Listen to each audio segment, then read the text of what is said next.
This is a film to return to when you need to feel grounded again, when loneliness quietly settles in, when anxiety tightens the body, when your thoughts are loud and your attention feels scattered. This film brings softness, not as an escape, but as a way back.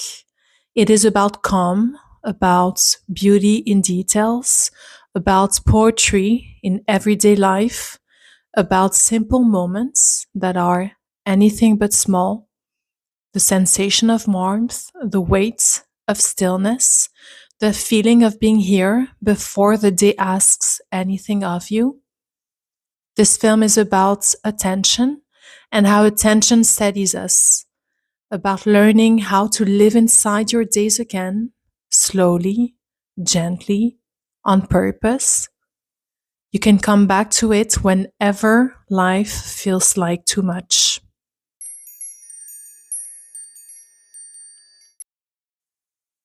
Mary Oliver once wrote, "Instructions for living a life: pay attention, be astonished." We forget how simple this can be.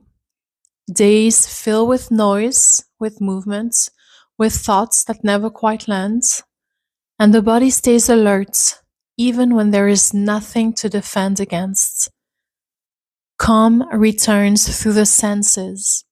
Cold air on the face, clear and awake, light touching the skin without asking anything in return, feet meeting the ground, step after step, until the world becomes small enough to feel, snow falling, softening sounds, teaching the body how to be quiet again. Nothing is being fixed here, and yet something settles. The breath slows on its own.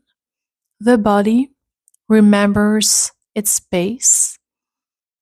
Calm lives in places like this, in air, in movements, in moments you step into without asking them to perform.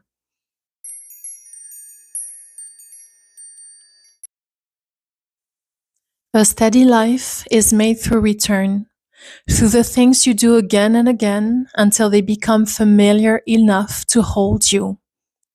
Days need shape, a beginning, an ending, mornings that gather you, evenings that let you go. But shape alone is not what makes a life livable. It needs warmth, it needs beauty, it needs small gestures that turn repetition into care. And so, we add poetry. The smoothness of a wooden table under your fingertips, warm water filling a bath, a candle changing the color of a room, the soft resistance of fabric, the scent of tea before the first sip, bubbles rising in a glass of champagne or sparkling water, felt on the tongue, not rushed. These gestures are not decoration. They are how humans make life habitable. This is how routine becomes kind.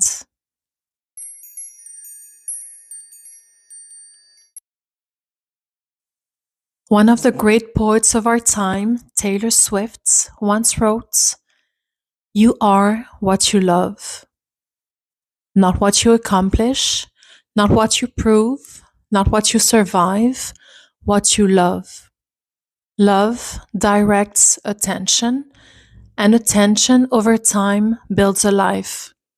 The things you love become your mornings, your evenings, the pace of your days. They decide what you protect, what you return to, what you make room for. This is not sentimentality.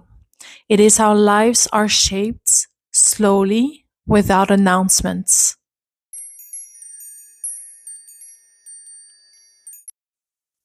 Romanticizing your life is to live it from the inside, choosing presence over passing through, treating your inner world as something alive, something sensitive, something that grows when it is tended. Romanticizing is an art of noticing, of staying long enough for meaning to appear.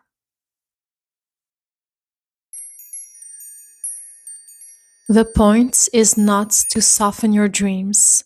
The point is to steady yourself from within, to build a calm that lives in your body, not only in your thoughts, a calm you can return to, a calm that holds you when the world accelerates. From that place, you don't rush toward what you want. You move toward it anchored, present, aligned. You can imagine without anxiety, desire without urgency, and dare without fragmentation.